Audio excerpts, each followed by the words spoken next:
here we are. I turned down here at the next block. Thanks, mister. I'll get off there.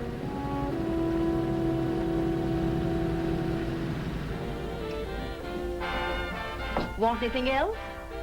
No. Hey, you. Me? Yeah, you. Where you heading? East. Too bad. I thought if you was heading north, I might be able to help you out. I'm pushing the Salt Lake, and I don't like to ride it alone at night. I'm one of those guys that got to talk or I fall asleep. Oh, sure, now, my partner, he's got Lou to keep him company, but I ain't got nobody at all. Where you coming from? West. Yeah, sure, I know, but where, L.A.? Maybe. Got a cousin out in L.A. You don't say. Yeah, he's been out. You're not much of a talker, are you? My mother taught me never to speak to strangers. Oh, a wise guy. So what? Okay, don't get sore. Just trying to be sociable, that's all. Hey, Glamorous. You change for a dime, will you?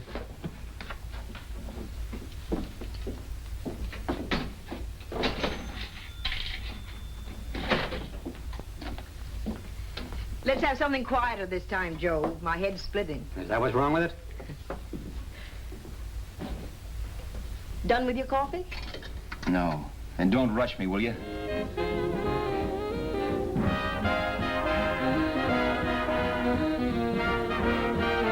Hey, turn that off. Will you turn that thing off? What's eating you now? Yeah, what's eating you? That music, it stinks. Oh, you don't like it, huh? No, turn it off. Oh, wait a minute, pal. That was my nickel, see?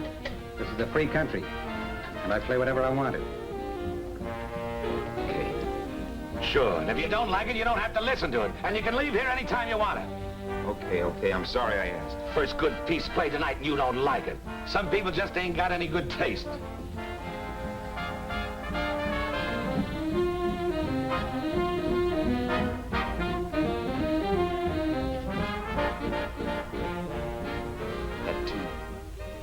That tune. Why was there always that rotten tune? Following me around, beating in my head, never letting up. Did you ever want to forget anything? Did you ever want to cut away a piece of your memory or blot it out? You can't, you know. No matter how hard you try. You can change the scenery, but sooner or later you'll get a whiff of perfume or somebody will say a certain phrase or maybe hum something. Then you're licked again. I can't believe that you're in love with me. I used to love that song once. So did the customers back in the old Break of Dawn club in New York. I can't remember a night when I didn't get at least 3 requests for it. Sue, she was always selling it too. Those were the days.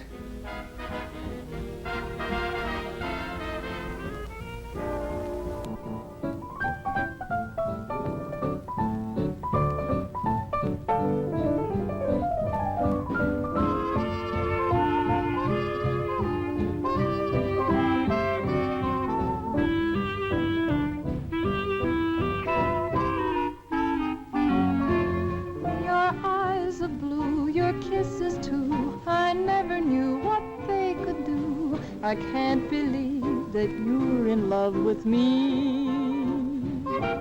You're telling everyone you know that I'm on your mind each place you go. They can't believe that you're in love with me. I have always placed you far above me. I just can't imagine that you love me. And after all is said and done, to think that I'm the lucky one, I can't believe that you're in love with me.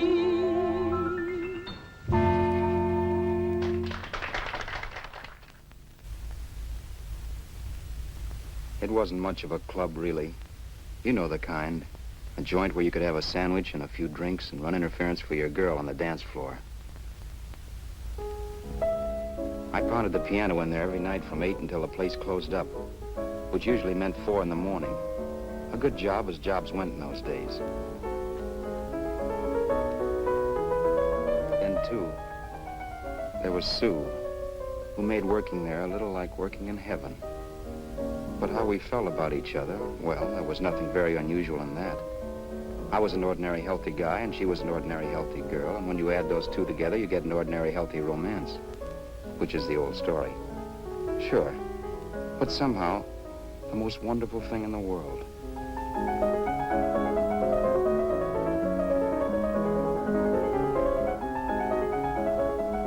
All in all, I was a pretty lucky guy.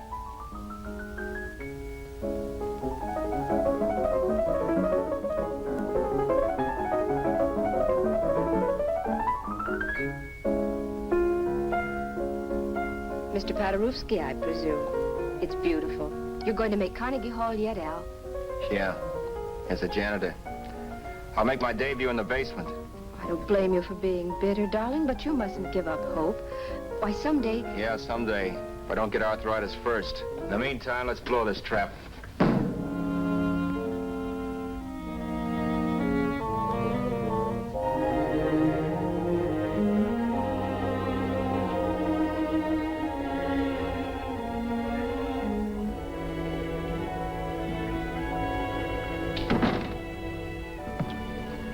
Like to get something to eat, hon? Oh, I don't think so, Al.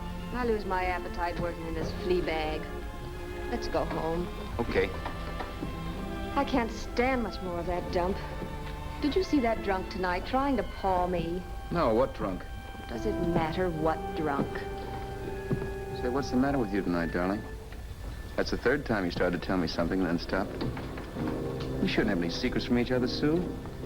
Next week, we're going to make with the ring and the license. You and me will be a team. Yes, that's right. In the Bush League. I don't get you. We've been struck out. It's a funny way to talk, darling. Don't you want to marry me? Al, look, I love you. You know I do, and I want to marry you. But? But not now. Only after we've made good.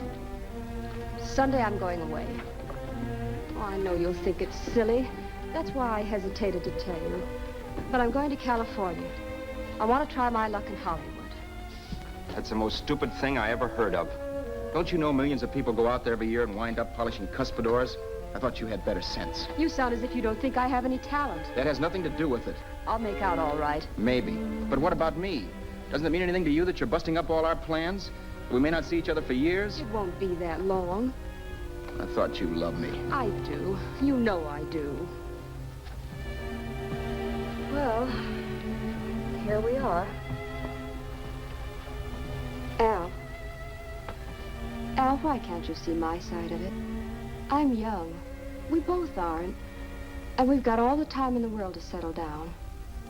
Oh, really, darling, what I'm doing is the only sane thing to do. I hate the thought of being so far away from you, but we'll be together again someday. Maybe you'll decide to come out too later on. So long. Al, aren't you going to kiss me goodnight? Sure, why not? Good night.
Say, Roberts, you hit the jackpot this time. $10. Thanks.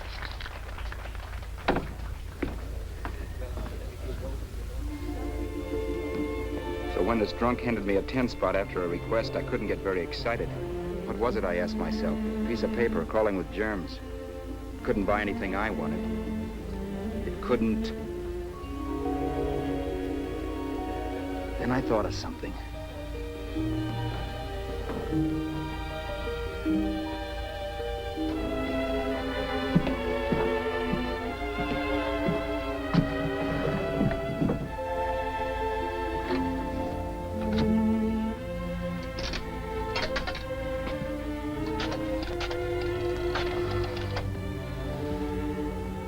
Long distance. I'd like to put a call through to Los Angeles. Miss Harvey. Sue Harvey, Harvey. The number is Crestview 65723.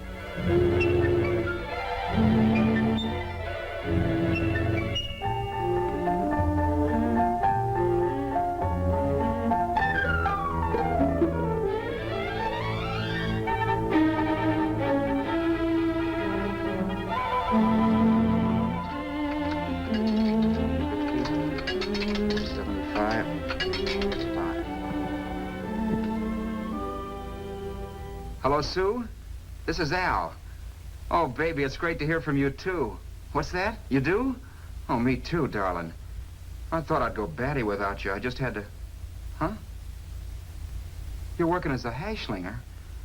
Gee, honey, that's tough. Those guys out in Hollywood don't know the real thing when it's right in front of them. You just stick it out, Sue, baby. Keep going around to those casting offices. I'm sure you'll click. Look, I'll tell you what. You stay put out there, I'll come to you. No, don't try to stop me. Just expect me. Train? Who knows? Train, plane, bus, magic carpet. I'll be there if I have to crawl. If I have to travel by pogo stick. And then, let's get married right away, huh? That's the stuff. That's what I've been wanting to hear you say. Well, goodbye for now. I'll be seeing you soon. Yeah. Bye. The only way I could cross country was to thumb rides. For even after hawking everything, I only had enough money to eat. Money. You know what that is. It's the stuff you never have enough of. Little green things with George Washington's picture that men slave for, commit crimes for, die for. It's the stuff that has caused more trouble in the world than anything else we ever invented. Simply because there's too little of it. At least I had too little of it. So it was me for the thumb.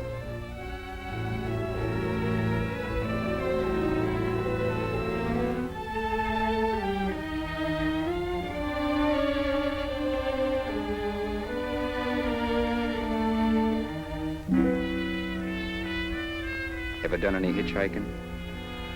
It's not much fun, believe me. Oh yeah, I know all about how it's an education and how you get to meet a lot of people and all that. But me, from now on, I'll take my education in college or in PS 62, or I'll send $1.98 in stamps for 10 easy lessons.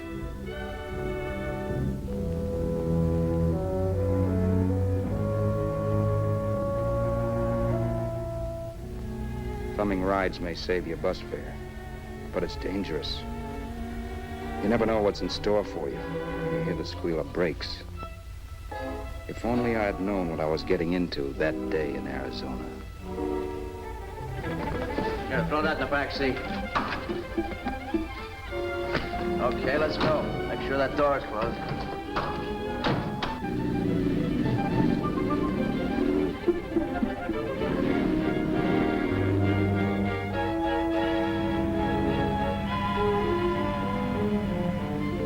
You know, Emily Post ought to write a book of rules for guys thumbing rides. Because as it is now, you never know what's right and what's wrong. We rode along for a little while, neither one of us saying anything. I was glad of that. I never know what to say to strange people driving cars. Then, too, you can never tell if a guy wants to talk. A lot of rides have been cut short because of a big mouth. So I kept my mouth shut until he started opening up. Hand me that little box in the compartment, will you, pal? Hold the wheel, will you?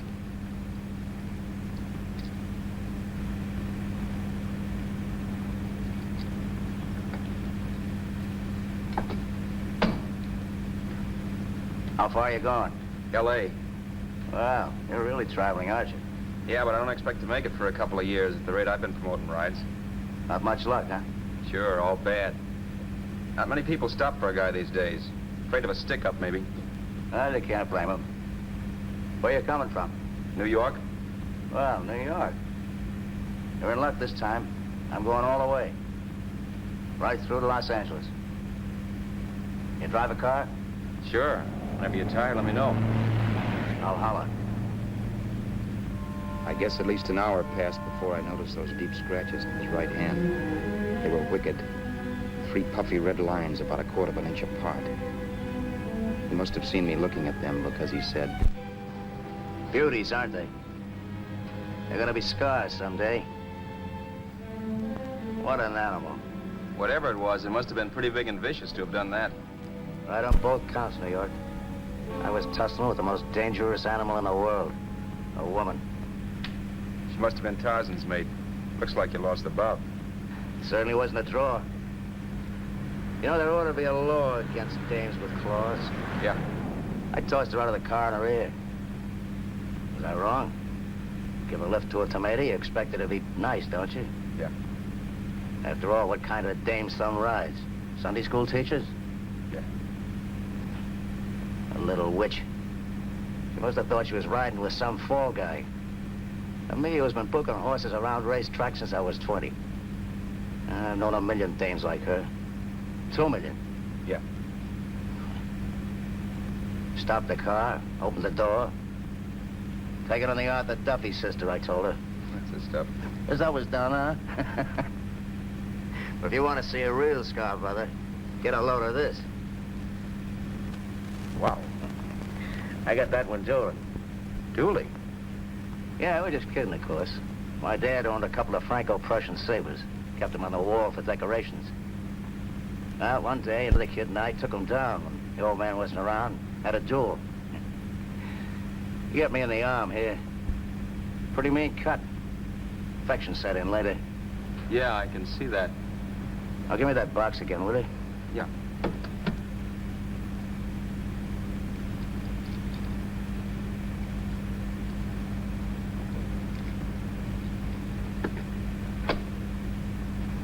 Pain made me lose my head, I guess. I began slashing. Before I knew it, I'd put the other kid's eye out.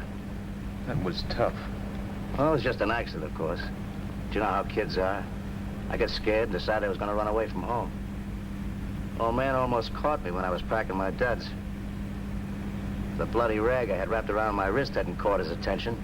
You'd seen the bundle for sure. But I beat it when he was phoning for a doctor. That was 15, 16 years ago.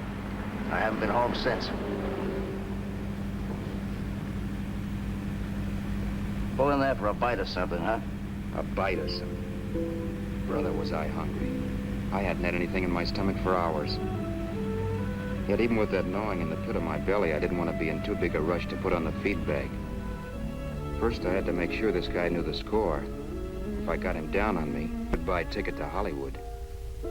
I'll wait out here for you, mister. If it's the money, don't worry about paying for it. This time it's on me. Well, that's what... Haskell, think nothing of it. You make your first million, maybe you can do the same for me. Come on, New York. I gotta make the West Coast by Wednesday. There's a horse running at Santa Anita named Parrot Bicycle. Means dough to me if I'm on him. We'll make it all right. He did most of the talking during the half hour we were in the place. I ate. He rambled on about his old man, whom he hadn't heard from since he ran away as a kid. Now he happened to become a bookie. And then all about how he got rooked in Miami. One race, 38 grand. They cleaned out my book. How do you like that? That was tough luck. Yeah, and I'm supposed to be the smart guy. Well, you just wait. I'm going back to Florida next season with all kinds of jack. And you watch those stinkers run for cover. Want anything else? No, thanks. I've had plenty.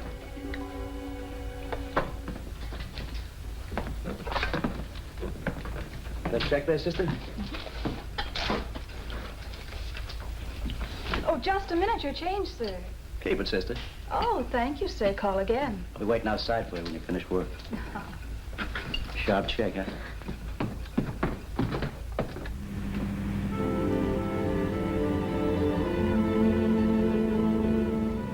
drove all that night while Haskell slept like a log. After a while, I began to get sleepy myself. I was happy, though. Soon I'd be with Sue again. The long trip was practically over, and there'd be no more hoofing it down the concrete. I began to think of the future, which couldn't have been brighter if I'd embroidered it with neon lights. It was nice to think of Sue shooting to the top. It's amazing what a full belly can do to your imagination. Your eyes are blue, your kisses too. I never knew what they could do. I can't believe that you're in love with me. You're telling everyone you know I'm on your mind each place you go. I can't believe that you're in love with me.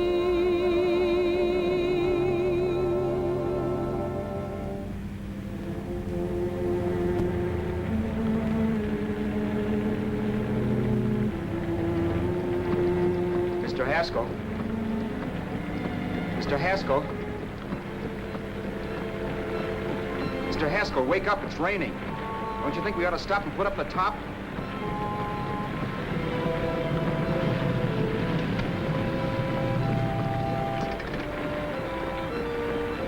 Mr. Haskell, I'm gonna put up the top.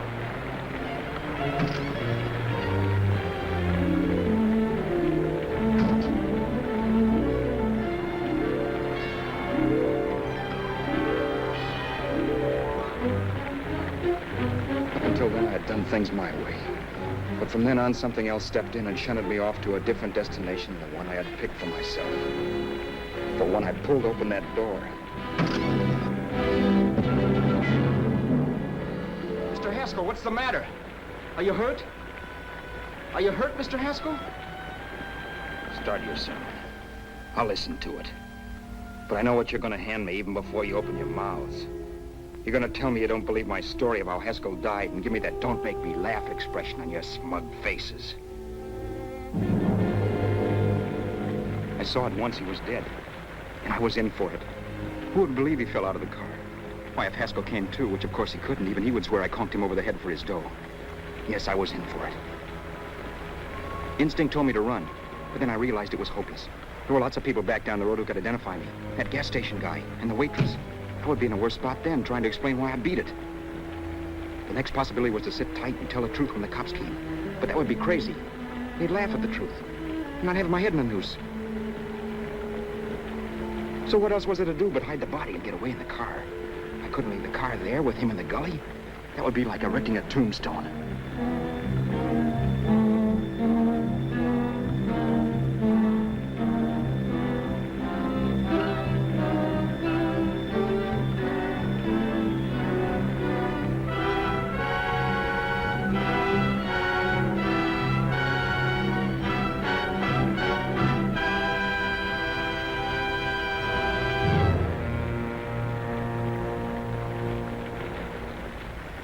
My idea was to cover him with brush, not to rob him. But then I remembered that even if I only drove the car for 100 miles or so, I would need money for gas. Besides, it was stupid of me to leave all that money on a dead man. Not only that, I'd have to take his driver's license in case I was stopped for something. I didn't like to think about it, but by that time I'd done just what the police would say I did, even if I didn't. My clothes. The owner of such an expensive car would never be wearing them. Some cop might pull me in on suspicion.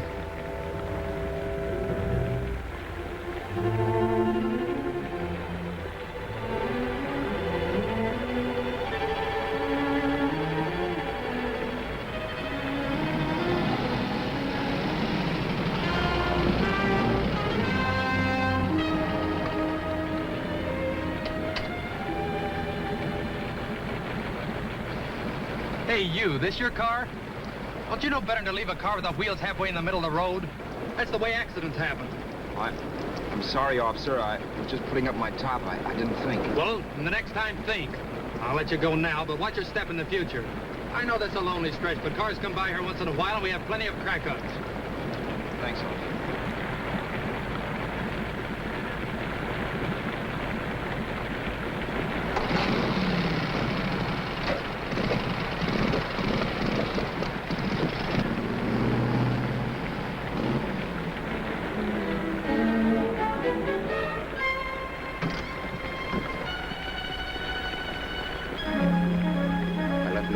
car to give me away as Roberts. If they found a dead man in the gully now, it would be me.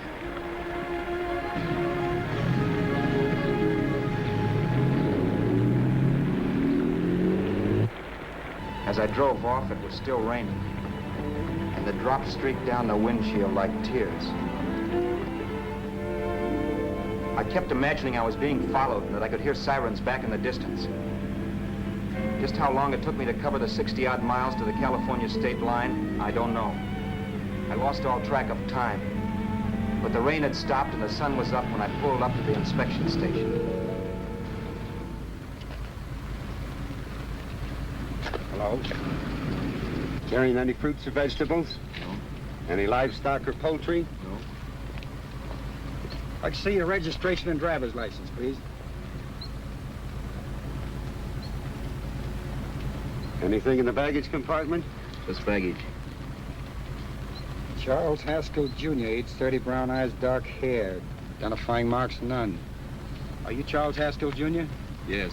Well, remember, if you're employed and you stay over 30 days, you take out California plates. All right, officer, but I'll only be in the state a short while. Right, you can go now.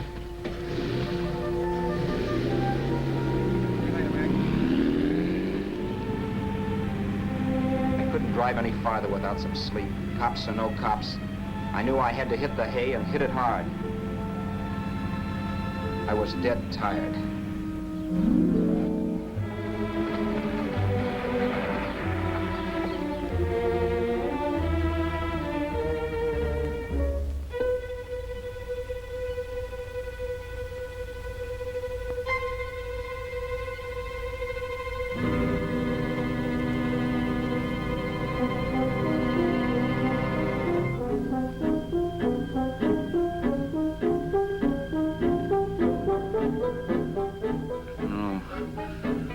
You can't, Mr. Haskell. No.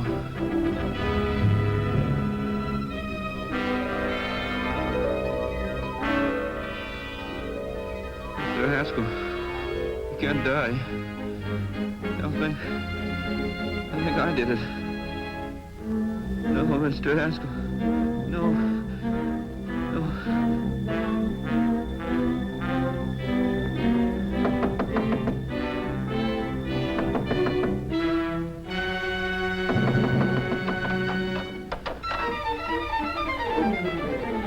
Who's there?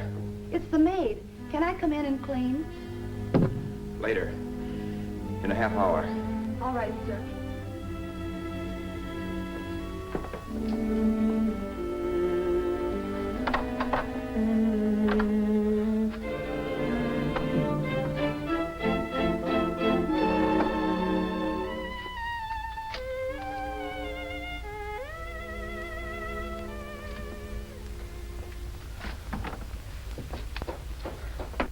There was no time to lose. Every minute I had to be Charles Haskell was dangerous.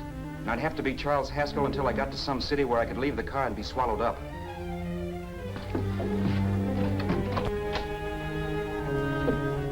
That meant driving the car as far as San Bernardino, maybe even to Los Angeles. In a little town, I might be noticed, but in a city, I should be safe enough. Then, after I ditched the car, I could go on to Sue. But those 5 minutes at the state line made me realize it might be a good idea to find out a little bit about Mr. Haskell. Then if anybody asked me questions, I could give the right answers. The first thing I found out was that I had $768. This was a lot of jack, but believe me, it was the kind of money I'd rather not have.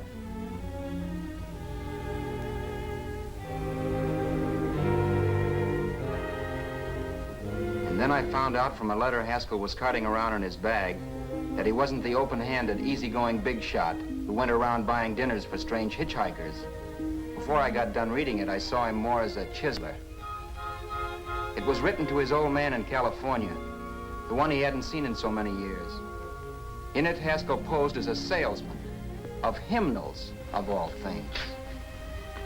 It was easy to see where Haskell expected to raise a new stake for his book in Miami by rooking his old man. That was about all I found out from his effects, and it was enough. I told myself, maybe old man Haskell was lucky his son kicked off. He would never know it. but it saved him from taking a flyer in sacred literature preferred.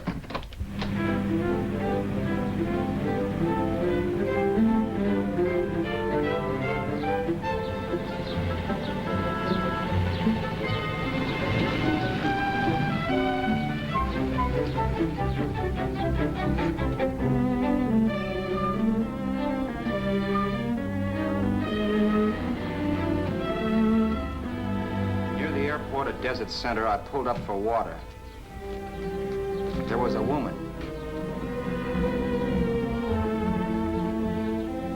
Hey, you! Come on if you want to ride.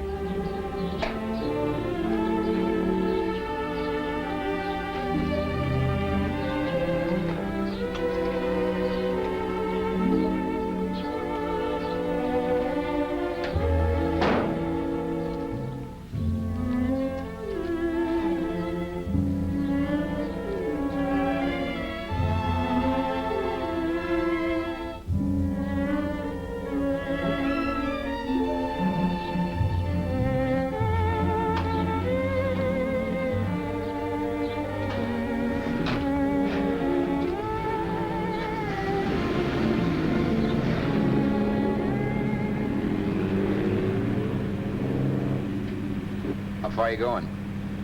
How far are you going? That took me by surprise, and I turned my head to look her over. She was facing straight ahead, so I couldn't see her eyes. But she was young, not more than 24. Man, she looked as if she'd just been thrown off the crummiest freight train in the world. Yet, in spite of this, I got the impression of beauty. Not the beauty of a movie actress, mind you, or the beauty you dream about when you're with your wife, but a natural beauty. A beauty that's almost homely because it's so real. Then suddenly she turned to face me. How far did you say you were going? Los Angeles? L.A.? L.A.'s good enough for me, mister. That's what I was afraid of. What'd you say?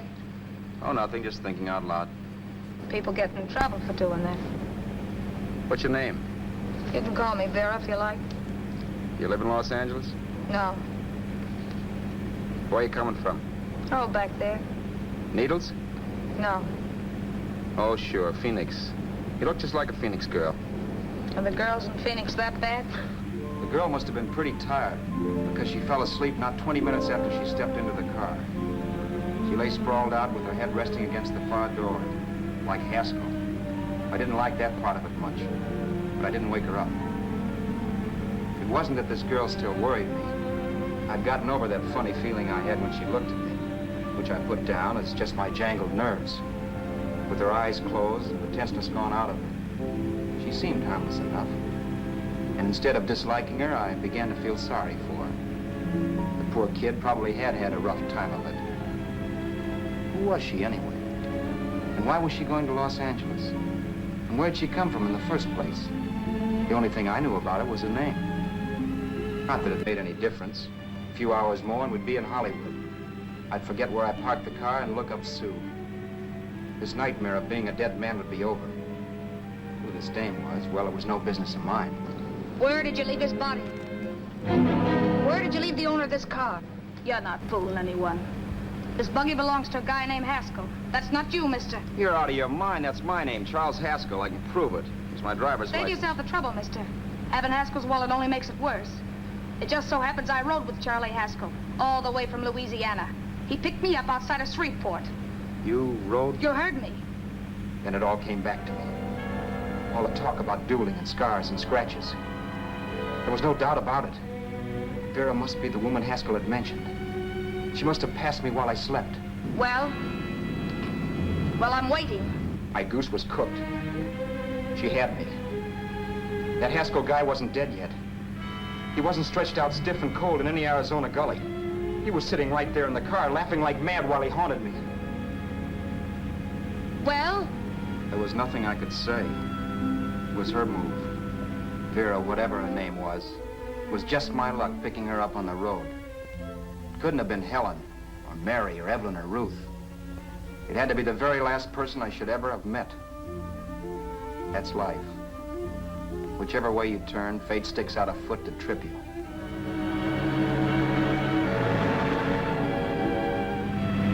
I told her everything, but she didn't believe my story. I should have saved my breath. That's the greatest cock and bull story I ever heard. So he fell out of his car. Say, who do you think you're talking to, a hick? Listen, mister, I've been around, and I know a wrong guy when I see one. What'd you do, kiss him with a wrench? Now, wait a minute. What I told you was true. You see, that's why I had to do it. You think I killed him? Well, the cops would have thought so, too. Yeah, well, maybe they still think so. What makes you so sure I'll shut up about this? Vera, I'm innocent. Give me a break, will you? It won't do me any good having you pinched. The cops are no friends of mine. Now, if there was a reward, but there isn't. Thanks. Don't thank me yet. I'm not through with you by a long shot. Let's see that roll.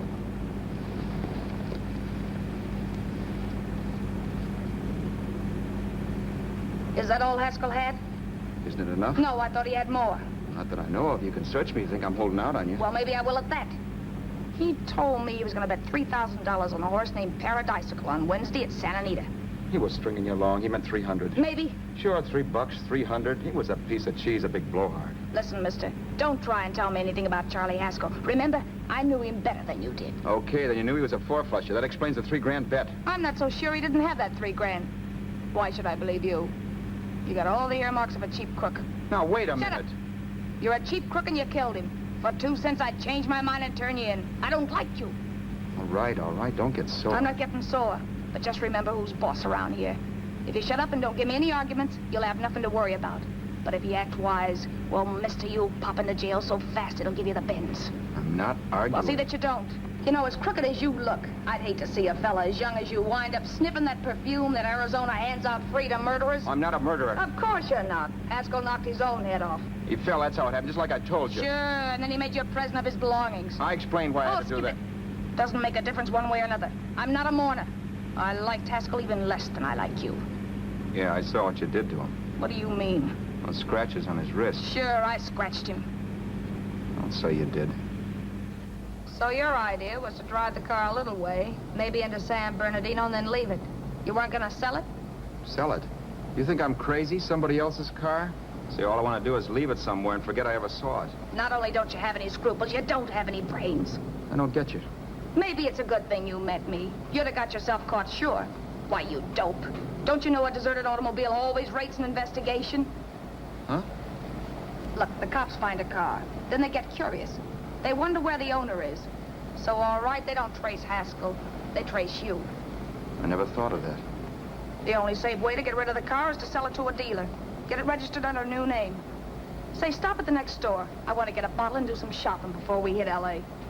Okay. As soon as we find a place, I'll drop you off and pick you up later. Nothing doing. You're coming in, too. From now on, you and I are like the Siamese twins.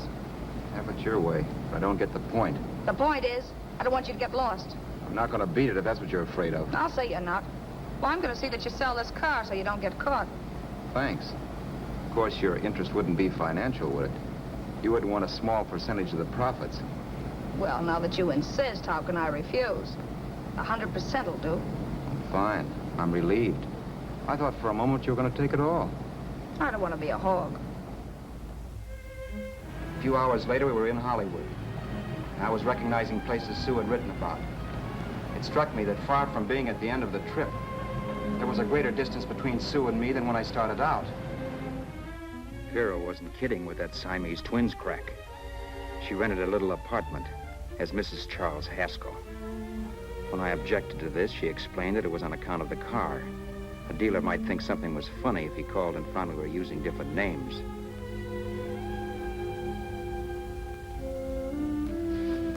Home, sweet home. Yeah. Not bad, either.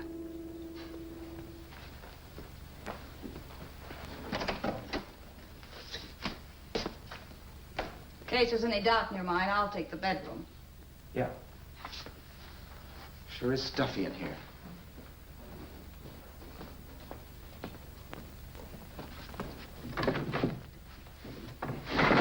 Keep the window shut. Okay. The old crow downstairs said there's a folding bed behind this door.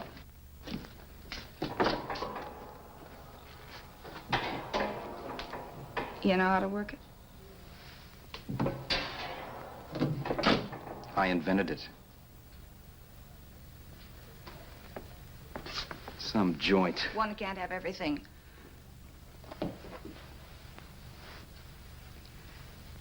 I'm first in the bathtub. I don't know why, but I figured you would be.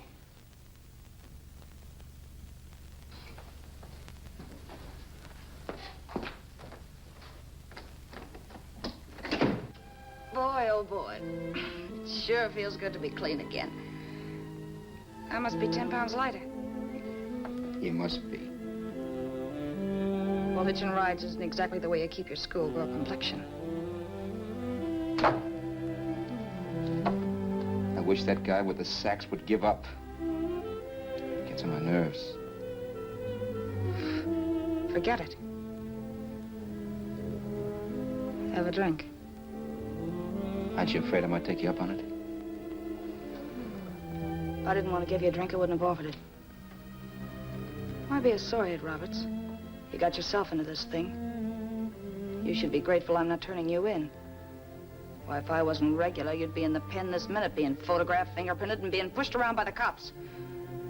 So cheer up. Get rid of that long puss. Or is your conscience bothering you?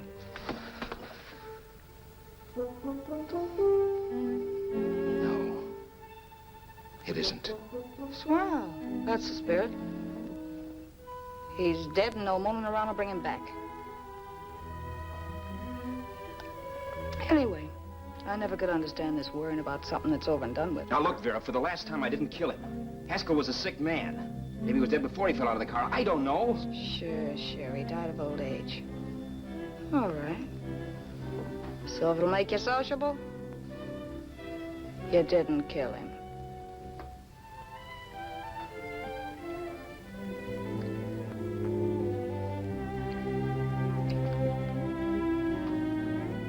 Thanks.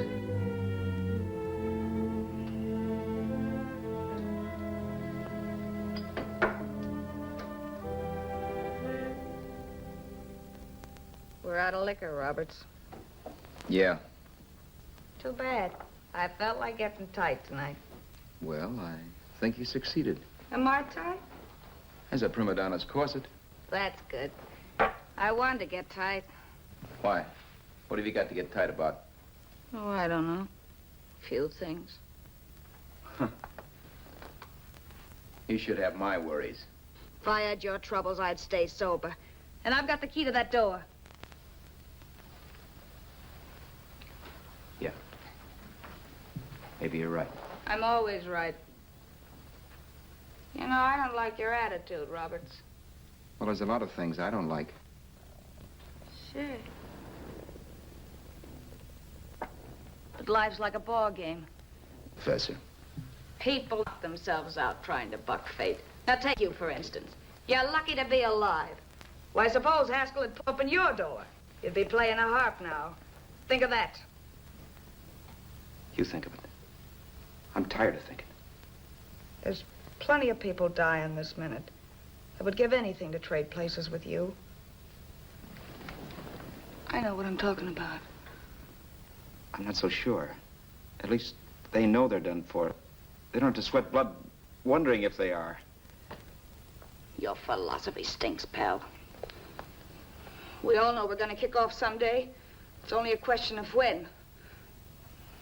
But what got us on this subject anyway? We'll be discussing politics next. Yeah. Where'd you hide the butts? On the table, sucker.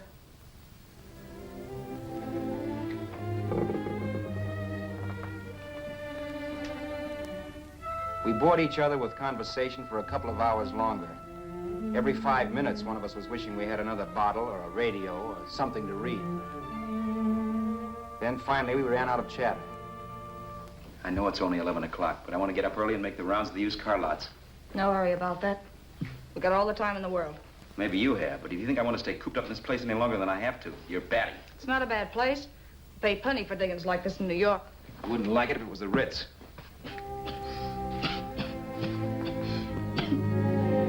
Rotten liquor. You got a mean cough. Want to do something about it. I'll be all right. That's what Camille said. Who? Nobody you know. Wasn't that the dame that died of consumption? Yeah. Wouldn't it be a break for you if I did kick off? You'd be free with all Haskell's dough and car. I don't want to see anybody die.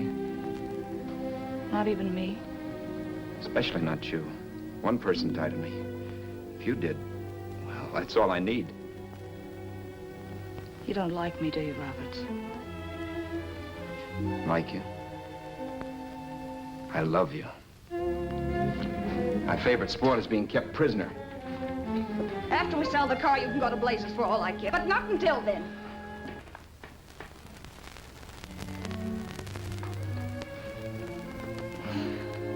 I'm going to bed.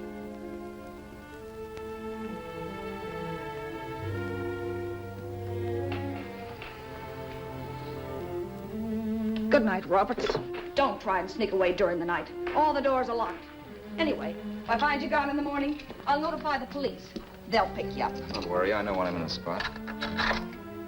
Well, good night. I hope that portable rack isn't too uncomfortable for you. Don't lose any sleep over it, will you, Vera?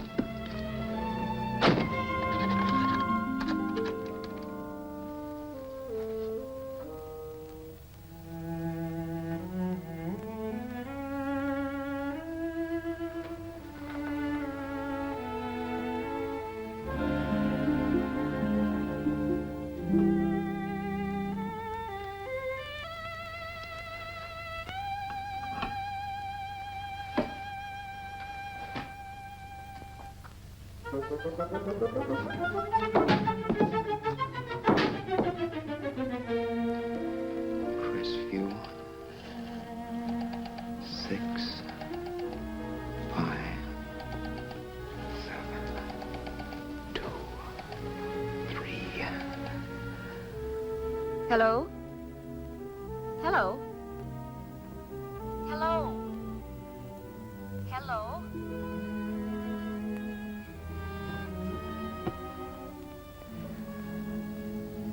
No. Not yet, darling. Tomorrow. Maybe. If this were fiction, I would fall in love with Vera, marry her and make a respectable woman of her, or else she'd make some supreme Class A sacrifice for me and die. Sue and I would bawl a little over her grave and make some crack about there's good in all of us. But Vera, unfortunately, was just as rotten in the morning as she'd been the night before. All right, I'm coming. Look, Vera, it's almost noon. So what? The dealers will be there all day? They'll be there all year, too, but it doesn't wait that long. Shut up. You make us like a husband. Well, do I rate a whistle? You sure do, but let's go. Let's go, let's go. I spent $85 and 2 hours preparing bait, and all you can say is let's go. Come on.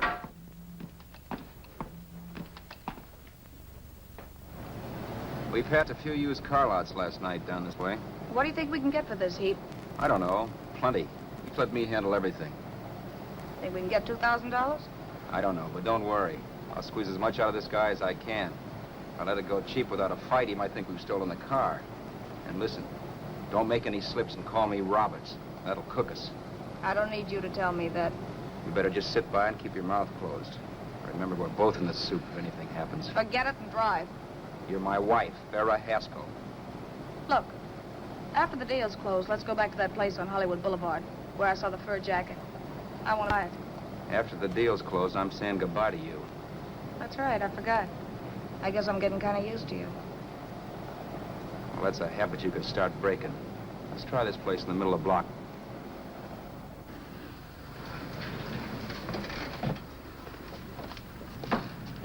Good afternoon. What can I do for you? We're interested in selling a car. If the price is right. Well, if it's in good mechanical condition, it should blue book for about $1,600. Tony, take a look at this motor. $1,600. Are you kidding?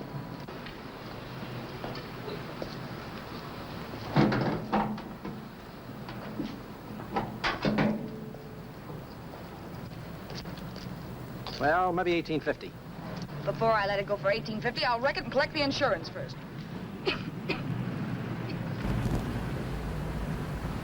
I think this motor's seen a lot of driving.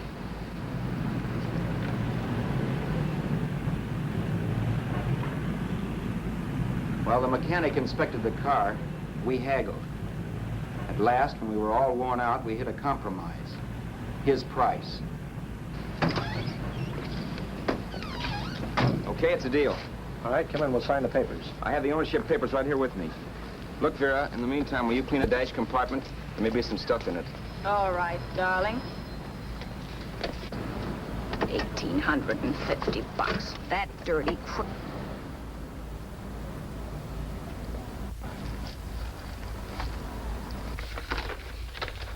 New York, huh? Yeah. But you bought the car in Miami. Yeah. Well, now let's see about the insurance. We can either have it transferred or canceled. What kind of insurance do you have, Mr. Haskell? Well, aren't all the papers there? I don't see any. Surely you know what type of insurance you carry in the car. The name of the company?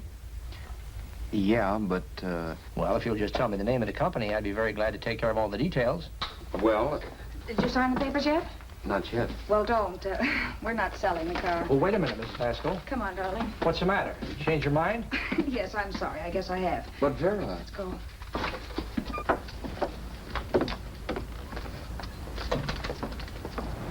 You got me out of a tight spot, Vera. But I still don't understand all this. You will in a minute. I almost threw away a gold mine. 1850 isn't to be sneezed at. The car doesn't book for as much as I thought. We're not selling the car. You want to keep it. Now, wait a minute, Vera. You said yourself I wouldn't be safe until the car was in someone else's name. I'd like to be free of this mess when I go. That's just it, Roberts. You're not going. There's a drive-in at the next corner. Pull in there and we'll get a bite to eat. And I'll explain. What is this, another one of your brilliant ideas?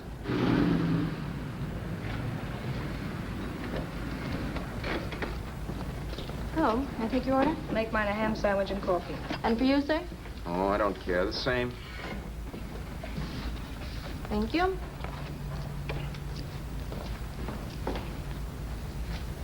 Get this, Vera. I've been pretty patient so far. I've done everything you asked me to do, but no more. Shut up. You've taken Haskell's money. And you can have the dough we get from selling the car, but you're not going to keep me a prisoner. It's a good thing I bought the paper. Take a look at that. Vera, I'm in no mood. Read that.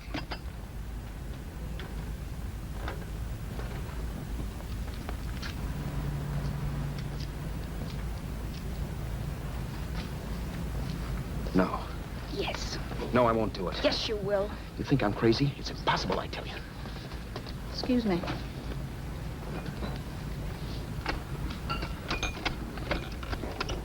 Blow the horn when you're through. No one could possibly get away with an act like that. It'd be wise to me in a minute. Don't be yellow. You look enough like him. The same coloring and the same build. See how his clothes fit you? No kidding, you almost had me fooled for a while. Oh, grow up, Vera. Don't you think a father knows his own son? And there must be other relatives. The father won't have to know you. We'll wait till he gives up the ghost. He's an old geezer and he won't pull through. And as far as other relatives are concerned, they haven't seen you in 15 or 20 years. Eat. I'm not hungry. And I won't do it. It's not as tough as it sounds. Remember, you've got all kinds of identification. His car, letters, license. I could never get away with it. It's the stupidest thing I've ever heard. The old boy has scads of dough. Look in the paper there. Personal fortune assessed at over 15 million. He'll leave plenty, I tell you. Maybe he cut off his son. How do we know? It's out, Vera. I won't have anything to do with it. I think you will. Look, Vera, I'll do anything within reason. But not that. So forget it. Or find yourself another stooge. You sap. You'll be fixed for the rest of your life as Charlie Haskell. You can take your inheritance and go away. No more worrying about the rent, no sweating, scheming, wondering where your next meal's coming from. Think about that, Roberts. Vera, please, you're talking too loud. On this, I'm splitting 50-50 with you. Sure, why not? We're both alike, both born in the same gutter. Now, take it easy, Vera. There's people around here. You don't know what you're talking about. We'll wait till we read that old man Haskell's dead. Then you show up. Like you read in New York that he was sick. No. Suppose he doesn't die. He will. I know he will. Something tells me. But as much as I insisted I would have no part of her scheme, Vera was taking it for granted I would. Neither of us had our mind on the cards as we played that night. I knew we were just trying to kill time between newspaper editions. This was a death watch for Vera. Maybe it was for me, too. Don't you realize if I'm caught, they'll want to know where I got the car and stuff, and they'll have me on a murder charge. If you're smart, you won't get caught. I knock for 7. And if I'm caught, don't you realize you'll be out, too? 18 points, that gives me 30. How will I be out? You'll be out $1,850 we would have gotten on the car. Really, Vera, you'd be an awful chump if you threw away all that dough on a dizzy long shot. Let me sell the bus tomorrow. With the money it'll bring and what you've already got, a clever kid like you can run it up in no time. Then we'd both be in the clear. I'll be in the clear anyway. Maybe. Maybe. But if I got caught, I'd get good and sore at you, you know. You mean you'd squeal? Well, no, not squeal exactly. Never mind what you meant. Even if you did tell the cops I was in on it with you, what could they do to me? They might give me the same medicine they gave you. Yeah. A rope. But I'm on my way now. All we'll be doing will be rushing it. All right. But think of the $1,850 you'd lose. You'd kick yourself along the block if they let it get away from you. I'll take the chance.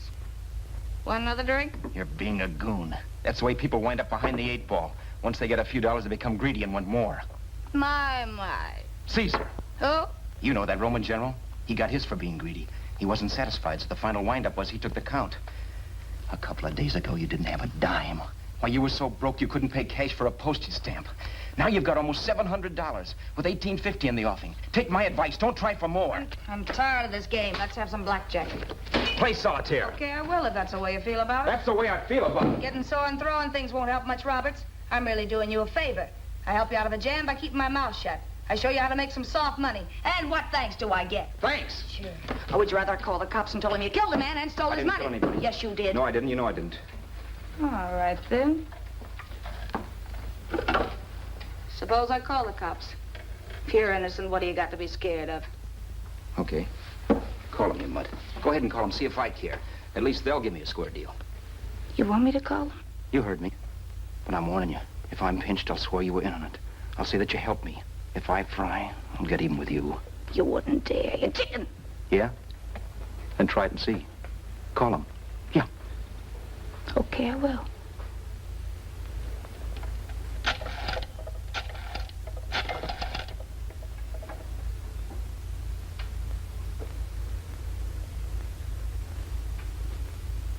Information? I want the number of the Hollywood police station. Okay, I got it. Thanks. Wait a minute, Vera. You wouldn't do that. Well, wouldn't do that, and I'll show you if I would. Take it easy now. Let's talk this over. This was early in the evening, and the conversation, while hectic, was at least pitched low. But as the minutes passed, and more obstacles to her plan popped into my head, the air got blue. Each word coming from our lips cracked like a whip. I reminded her that as Charles Haskell, I didn't even know my mother's name, where I'd gone to school, the name of my best friend, whether I had an Aunt Emma or not, my religion, and if I'd ever owned a dog. I didn't even know what my middle initial stood for. I also pointed out that the real Haskell had a scar on his forearm. His people never saw that scar. He told me he ran away right after putting out the kid's eye. Yeah, but his father knew he was cut. It'd have to be some kind of a mark. So what? The old man's dead, or will be. I hope by tomorrow morning's papers. Anyway, you could cut yourself a little, couldn't you? Boy, for that kind of dough, I'd let you cut my leg off. You're drunk and you're crazy mad, Vera. Turn me in if you want to, but I won't get mixed up in this. Besides, how do we know? Haskell was such a phony. Maybe he wasn't the man's son at all. Maybe he just dreamed it up. Well, dream it or not, you won't be dreaming when the law taps you on the shoulder. There's a cute little gas chamber waiting for you, Roberts. And I hear extradition to Arizona's a cinch. Where's that phone? Vera! Leave me alone! Vera! Here. I want a phone. Call police. I hate you, yellow stinker. You leave me alone. I'll let you alone when you promise to leave the phone where it is. You're drunk. You don't know what you're doing. You're hurting me. Will you promise? All right.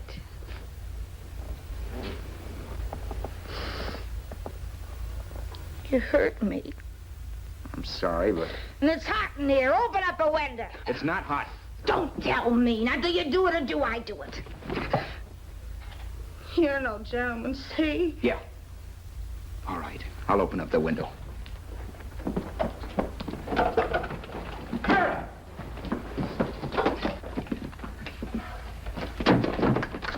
Vera, open the door. Please open the door. Vera, open the door. Don't use the phone. Listen to me. I don't like you, Roberts. You're no gentleman, see? You hurt my hand. and I'm going to get even with you. If you don't open the door, I'm going to kick it down, Vera. Vera, don't call the cops. Listen to me. I'll do anything you say. Vera, let me in. I'll break the phone.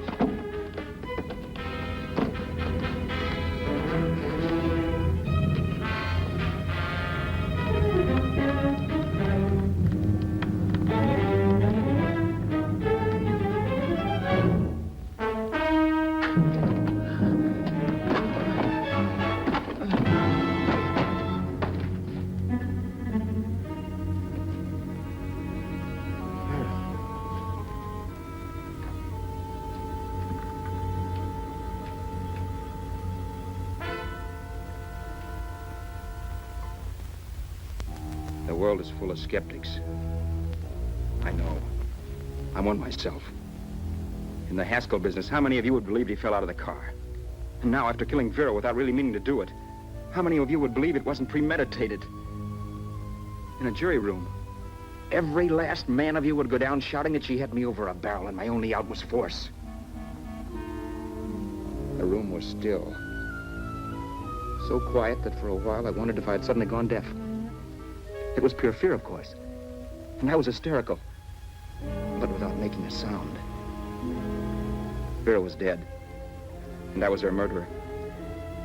Murderer? What an awful word that is. But I'd become one. I'd better not get caught.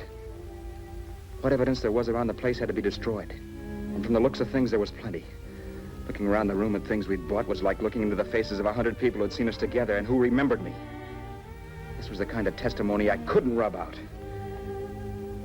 No. I could burn clothes and hide bottles for the next 5 years. There'd always be witnesses. The landlady, for one. She could identify me. The car dealer, the waitress in the drive-in, the girl in the dress shop, and that guy in the liquor store. They could all identify me. I was cooked. Done for. I had to get out of there. While once I'd remained beside a dead body, planning carefully how to avoid being accused of killing him, this time I couldn't. This time I was guilty. I knew it. Felt it. I was like a guy suffering from shock. Things were whirling around in my head. I couldn't make myself think right. All I could think of was the guy with the saxophone and what he was playing. It wasn't a love song anymore. It was a dirge.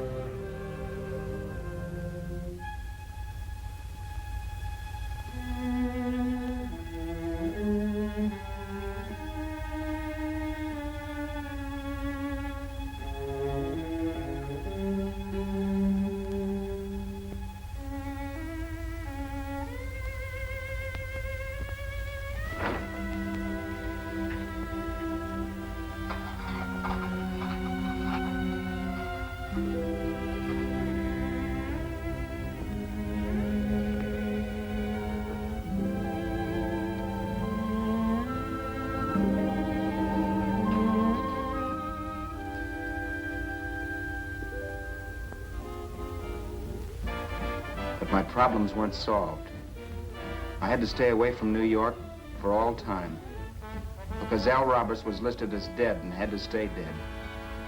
And I could never go back to Hollywood. Someone might recognize me as Haskell. Then, too, there was Sue. I could never go to her with a thing like this hanging over my head. All I could do was pray she'd be happy.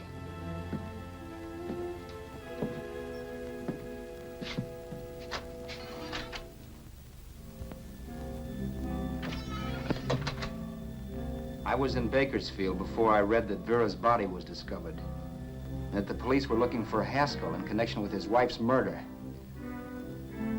Isn't that a laugh? Haskell got me into this mess, and Haskell was getting me out of it. The police were searching for a dead man.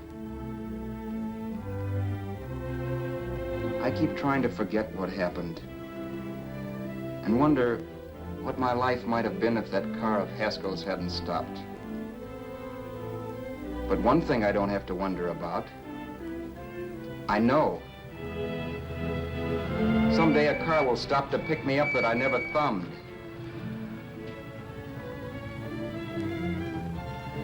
Yes. Fate or some mysterious force can put the finger on you or me for no good reason at all.